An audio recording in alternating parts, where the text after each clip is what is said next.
అంటే ఇది మనకి ఏదైతే ఉందో ఈ సీజ్ ఫైర్ ప్రకటించేటప్పుడు అందరి అభిప్రాయాలు తీసుకోలేదని ప్రతిపక్షాల వాళ్ళు అంటున్నారు.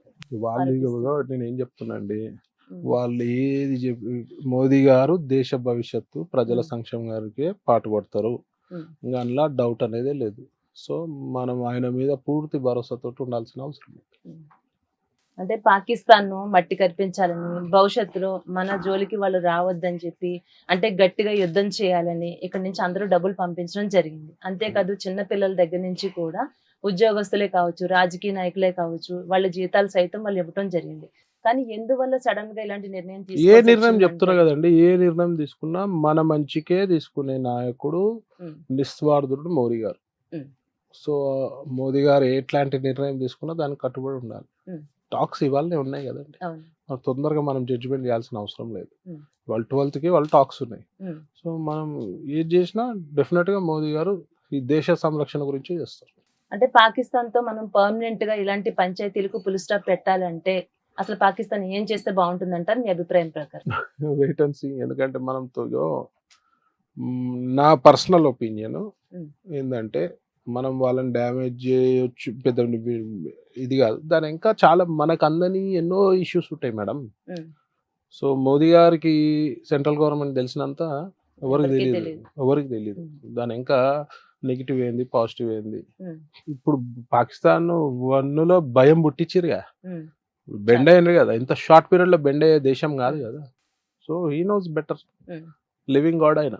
యెస్. సో మనము వాళ్ళు ఏ డిసిషన్ తీసుకున్నా హ్మ్. అది మన మంచికే, ప్రజల మంచికే. ఓకే. ఓకే. అలాగే మన దేశంలో టెర్రరిస్టుల ఏరివేతకు ఏం చేస్తే బావుంటుంది? డెఫినెట్‌గా ఇది ప్రతి ఒక్క సెంట్రల్ గవర్నమెంట్, ఎన్ఐఏ లాంటి సంస్థలున్నాయి, హ్మ్. దర్యాప్తు సంస్థలు. వాళ్ళ అండర్‌ల స్టేట్ గవర్నమెంట్‌లు హ్మ్. వన్ సైడ్‌గా హ్మ్. ఆలోచించకుండా స్టేట్ గవర్నమెంట్ కఠిన నిర్ణయాలు తీసుకోవాలి. హ్మ్. ఇప్పుడు స్టేట్ గవర్నమెంట్, ఇప్పుడు ఇక్కడ తెలంగాణలో కాంగ్రెస్ గవర్నమెంట్ ఉంది. హ్మ్. ఇవాళ ఎంతమంది బంగ్లాదేశ్ నుంచి వచ్చిన రోహింగ్యాలు ఉన్నారో కూడా చెప్పలేకపోతున్నారు. హ్మ్. ఇక్కడ ఇంటెలిజెన్స్ వ్యవస్థ చాలా స్ట్రాంగ్ ఉండాల్సిన అవసరం ఉన్నది, హ్మ్. State government. సో ఇక్కడ ఎంతమంది ఉన్నారు, ఎందుకు వచ్చిర్రు, ఏ రీజన్ ఉంది, వీళ్ళ ఇక్కడ వీసాలు ఉన్నాయా, ఏమున్నాయి, ఎట్లా సెటిల్ అయ్యారు, తీసి ఏరువేతి పడేయాలి. హ్మ్. ఎప్పటికైనా ప్రమాదం వాళ్ళు. హ్మ్.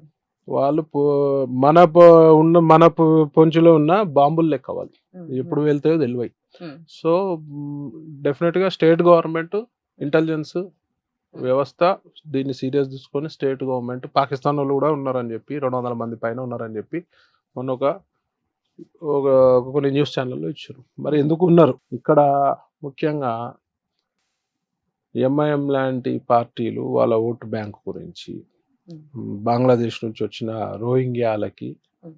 ఆధార్ కార్డులు ఇప్పించడము, ఐడీస్ ఇప్పించడం జరుగుతుంది. హ్మ్. మరి ఇవన్నీ కూడా కరెక్షన్ చేసుకోవాల్సిన అవసరం ఉన్నది. హ్మ్. మరి జిహెచ్ఎంసీ పరిధిలో ఎంతమంది ఓటర్లు నమోదైనరు, హ్మ్. వాళ్ళు ఎక్కడి నుంచి వచ్చారో ప్రాపర్గా ఎంక్వైరీ చేయాలి. హ్మ్.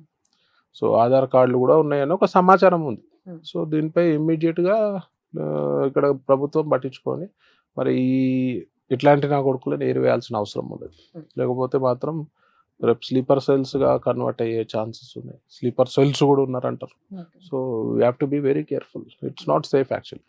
అంటే ఎన్నికల సమయంలో మాత్రమే బీజేపీ పాక్ మీద యుద్ధాలు గాని, ఆపరేషన్‌లు ఇప్పుడు గాని, ఏమి కాల్పులు గాని జరుపుతూ ఉంటాయి అని ప్రతిపక్ష వాళ్ళు బుద్ధి వాళ్ళు ఉండాలి. అంటున్నారు ఇప్పుడు వాళ్ళు. కళ్ళ ముందర కనబడుతుంది ఏం జరుగుతుంది అన్నది. హ్మ్. సో బుద్ధి లేని మాటలకి హ్మ్.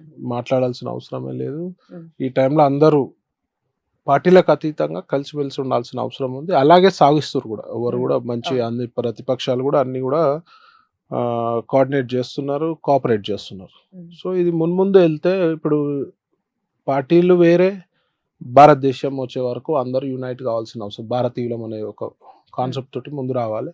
సో ఇవాళ సంతోషమైన విషయం ఏంటంటే ఎంఐఎం వాళ్ళు కూడా హ్మ్. హ్మ్. భారతదేశం గురించి అవునండి. బాగా మాట్లాడుతారు. ఒక హ్యాపీ, మన అసదుద్దీన్ ఓవైసీ భారతదేశం పగడ కట్టుకున్నాడంటే హ్మ్. మాకు హ్యాపీ అవుతుంది. మేము హ్మ్. ఎప్పుడు వ్యతిరేకం ఎంఐఎంకి, వాళ్ళ అవును. పార్టీ విధానాలకు వ్యతిరేకం.